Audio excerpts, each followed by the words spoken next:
talking to people like them, like him, is that I don't know ancient Greek. I can't read it. Right. And I've tried to have like 4 or 5 academics come on the show to like refute him, but they won't come on with him. They all refuse to debate him, except for one guy. Interesting. Yeah. Why? Because he's saying Christ is a drug. Oh, I saw that video. Oh, yeah, you saw the whole thing? No, I saw that video pop up on my YouTube. My Danny Jones is going crazy. Like, what is he doing? Christ is a drug? What? But that's also what John Marco Allegro alleges. Kind of. Well, he said that the ancient Sumerian word for a mushroom, for Christ, is a mushroom that's covered in God's semen. Yeah. Because the mushrooms would come out of the ground, and they thought the rain was God coming on the earth, and that's where, that's what gave life to the earth. And then they would take these mushrooms and see God. Right. Yeah, I don't know much about John Marco Allegro, but I think that I read his book, the Sacred Mushroom and the Cross. Yeah. He was like using Sumerian roots or something to translate the Dead Sea Scrolls. But this guy's basically saying the word Christ, the root of the word Christ is chrio in Greek, right? And it was used since Homer. And there's all these passages, which this dude sent me. I call him all the time and I ask him, I'm like, I need more evidence. Send me more shit. And he sends me passages from like ancient literature, Homer, that's translated with the English directly under it. And they're using this word Christ as a term for applying drugs to people in antiquity. Whoa. Like Christing arrows with poisons, right? It's like, And what year was this where they were doing this? Back all the way to like 800 BC was when Homer starts using it. So they're using this term before Christ. Way before Christ. It was, so to be clear, in antiquity, if you look it up on the thesaurus, the actual like Greek thesaurus, it's called the TLG, and you look up the word Christ, there's over 200,000 or more uses of the word Christ. And there's like 350 times where it's used in the context of drugs before Jesus Christ is ever written about. Whoa. And what he's basically claiming is that there's like it's the process of applying something. Like there's different contexts. Like there's a guy who like Christed himself in fucking cow shit. There's people who are Christing ships with plaster to make them more waterproof. But there's a vast majority of literature, including Galen, who writes about Christing using drugs. And he's coming up with this controversial theory, which is, super fucking controversial, that Christ was like, if you think of the word Christ, a person can be a Christer, like a Christ. Like think of Bob the Builder. He's a builder. He builds shit. Christ they called him Jesus the Christ. So he thinks Christ was somebody who was involved with drugs, taking drugs, giving people drugs. A shaman. Performing magic, like a shaman. Yeah, exactly. Similar to that. And By the way, a real shaman would say all the things that Jesus said. Yes. That's true. That's a good point. So, and it gets way weirder, bro.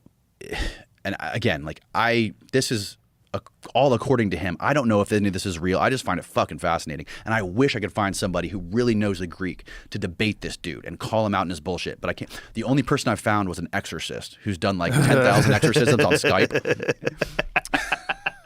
A Skype exorcist? A Skype exorcist. Boy, that sounds like a scam and a half. And he came in and they were just arguing about it for a little while. And the guy tried to baptize me with holy oil. And, I got into an argument with him about drugs. He tried to baptize you? Yeah, he brought holy oil, and he tried to baptize me with the holy oil. Did he say why he was doing this? Because he thinks that he thinks that Satan is inside of me. Of you? Of me, yeah, and which he might be.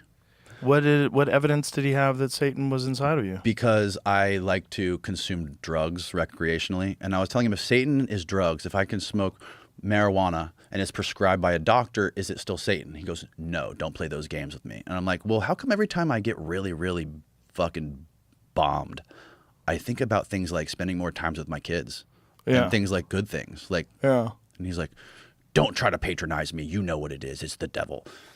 Oh, he's a fool. Oh yeah, that's a problem. Like because this guy's a showman. Well, cannabis was used in churches.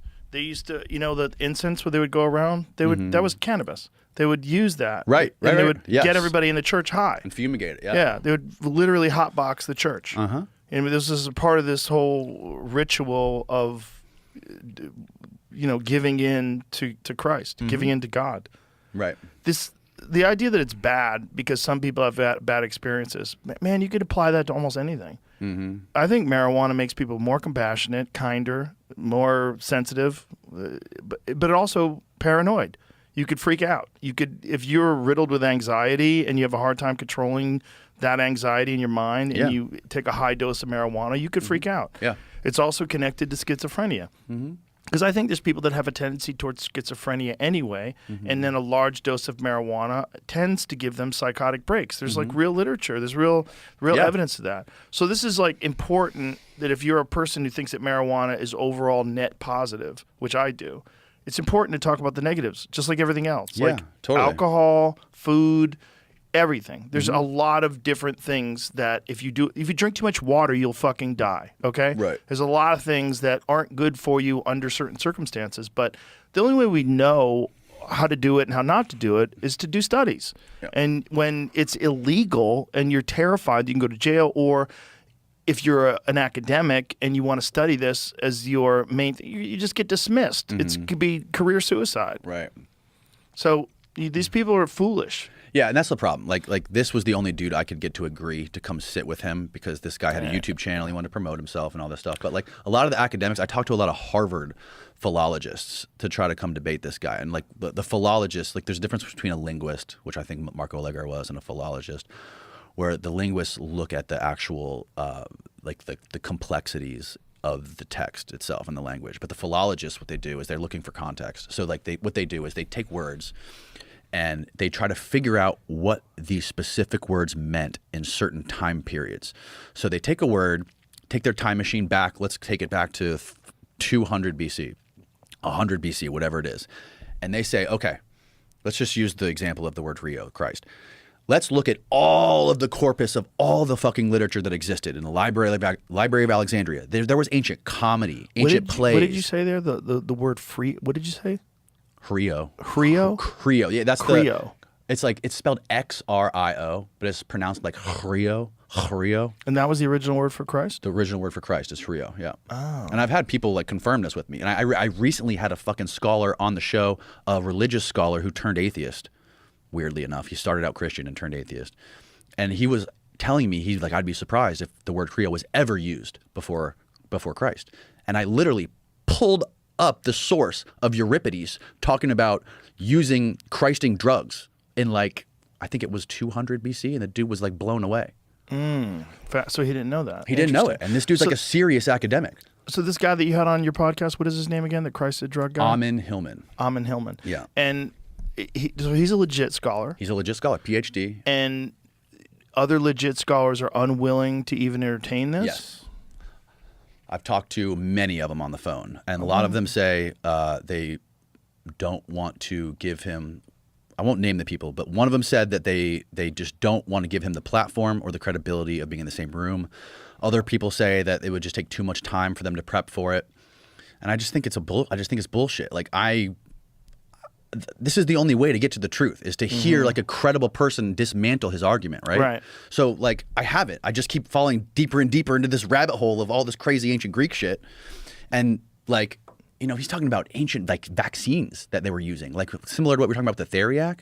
He says that there's text that talks about cutting children, soaking bandages in snake venoms and wrapping the cut with a snake venom so that the young person would create antibodies because they have more robust immune systems because they're younger. And they would use the kid's bodily fluid as fucking vaccines to snake bites. Yeah. Oh, they were making kids into vaccine factories? They were turning kids into vaccine factories. So that they get snake venom Because everyone was getting bitten by snakes back then. Of course, yeah. And then they would take drugs too. Like I'm sure they would take psychotropic drugs and they would call them death-inducing drugs, where they would have snake venoms. They would like take snake venom drugs that if you don't have an antidote for it, an antichrist for it, that you would die. So you have to take this antidote so you don't die from the fucking drug you just drank, right? These antidotes.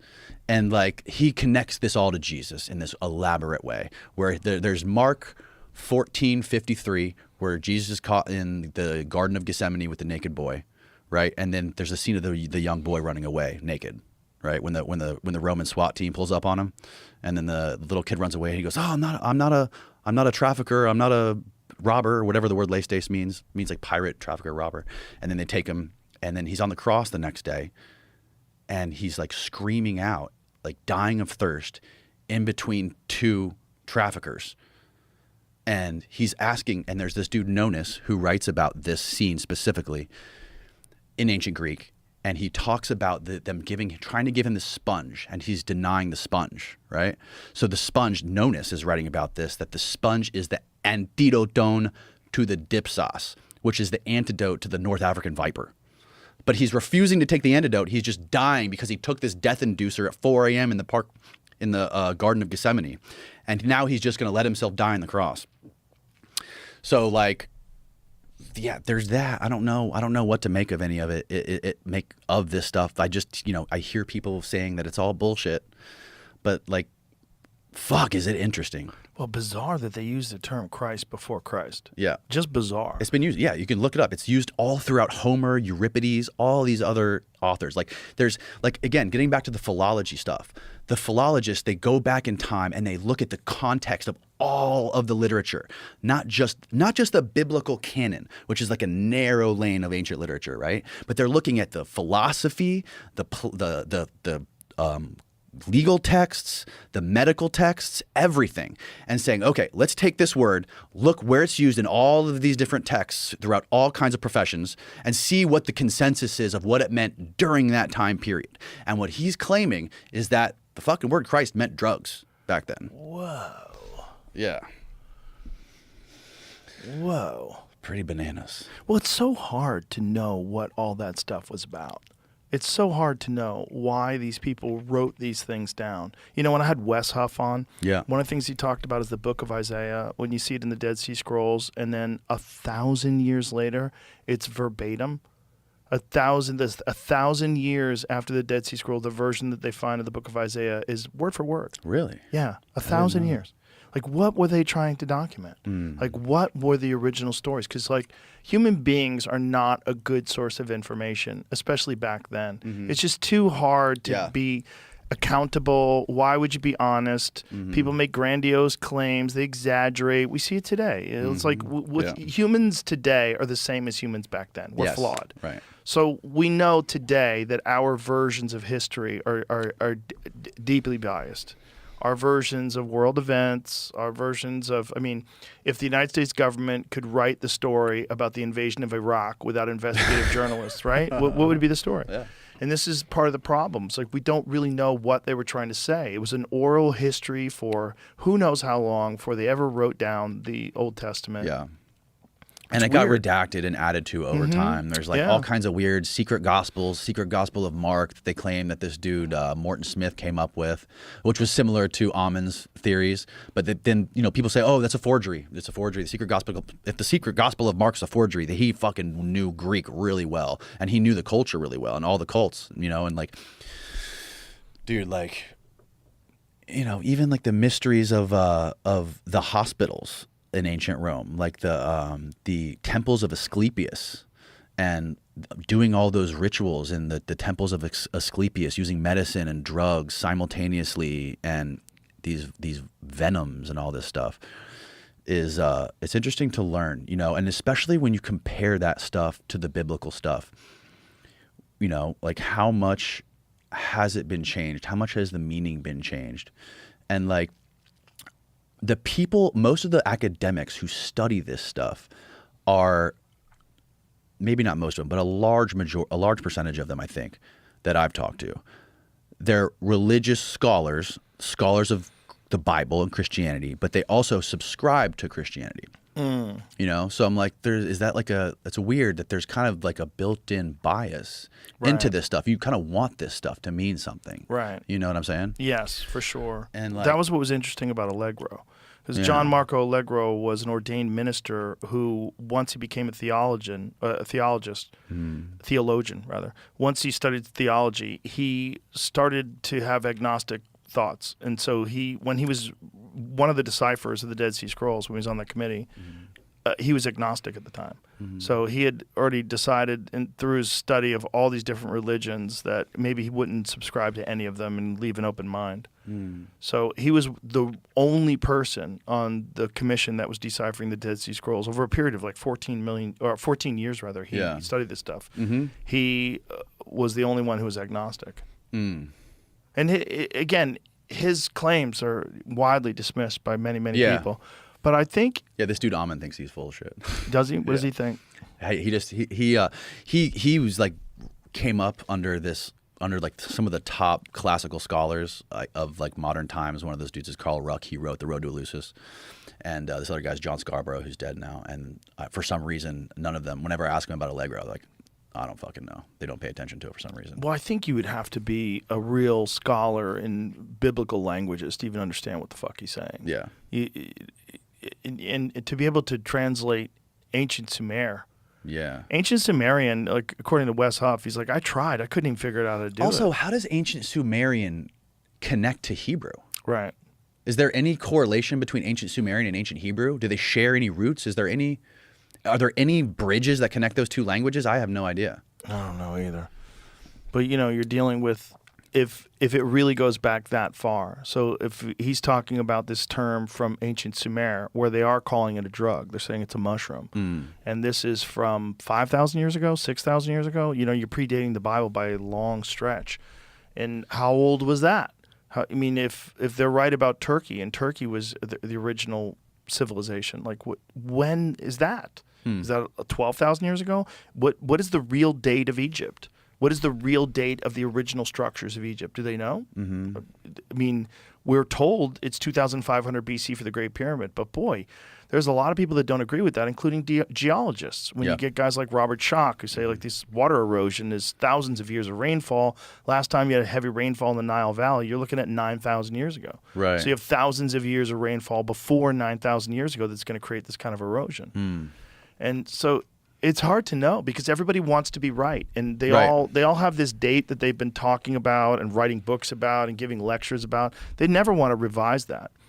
They gatekeep that information until the date. They never want to have an open mind and say perhaps there is evidence, of course, that there was a sophisticated civilization there 2,500 BC, but maybe they were a part of a very old civilization.